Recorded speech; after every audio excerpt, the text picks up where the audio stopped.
understanding the term clarify, enhance your English communication. Hello everyone, welcome back to our channel, where we aim to help you improve your English skills in a simple and fun way.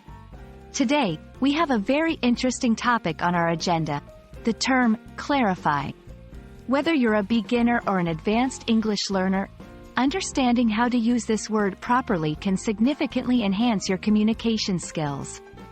So, let's dive in and learn more about it. The word clarify is a verb that means to make something clear or easier to understand. It is often used when there is confusion, misunderstanding, or ambiguity, and the speaker wants to clear up any doubts or questions. When you ask someone to clarify something, you are asking them to explain it more clearly or provide more details. Example sentences. 1. Could you please clarify what you mean by sustainable practices? 2. I'm not sure I understand the instructions. Could you clarify them for me? 3. The manager asks the team to clarify their goals for the project. Using clarify in a sentence is pretty straightforward. Here are some tips and structures you can follow. 1. Clarify plus object. You can use clarify directly with the object you want to be explained.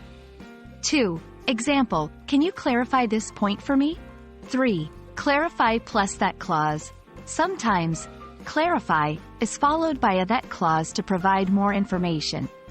4. Example, she clarified that the meeting would start at 10 a.m. 5. Asking for clarification. You can use clarify in questions when you are seeking more information or a clearer explanation. 6. Example, could you clarify how this process works?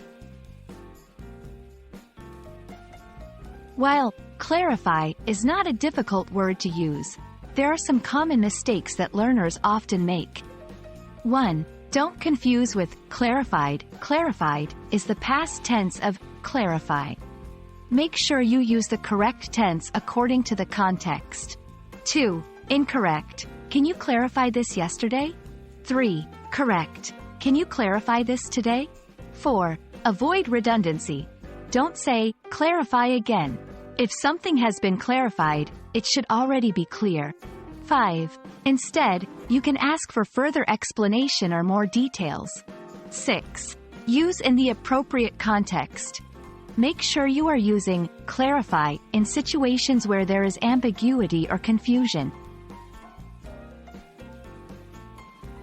That's it for today's lesson on the term clarify. We hope that this video has helped clear up any doubts and has given you the confidence to use this word correctly in your daily conversations. Remember, effective communication is key, and understanding how to ask for clarification or provide it yourself is a vital part of that. Keep practicing, and you'll continue to improve every day. Thanks for watching, and see you in the next video.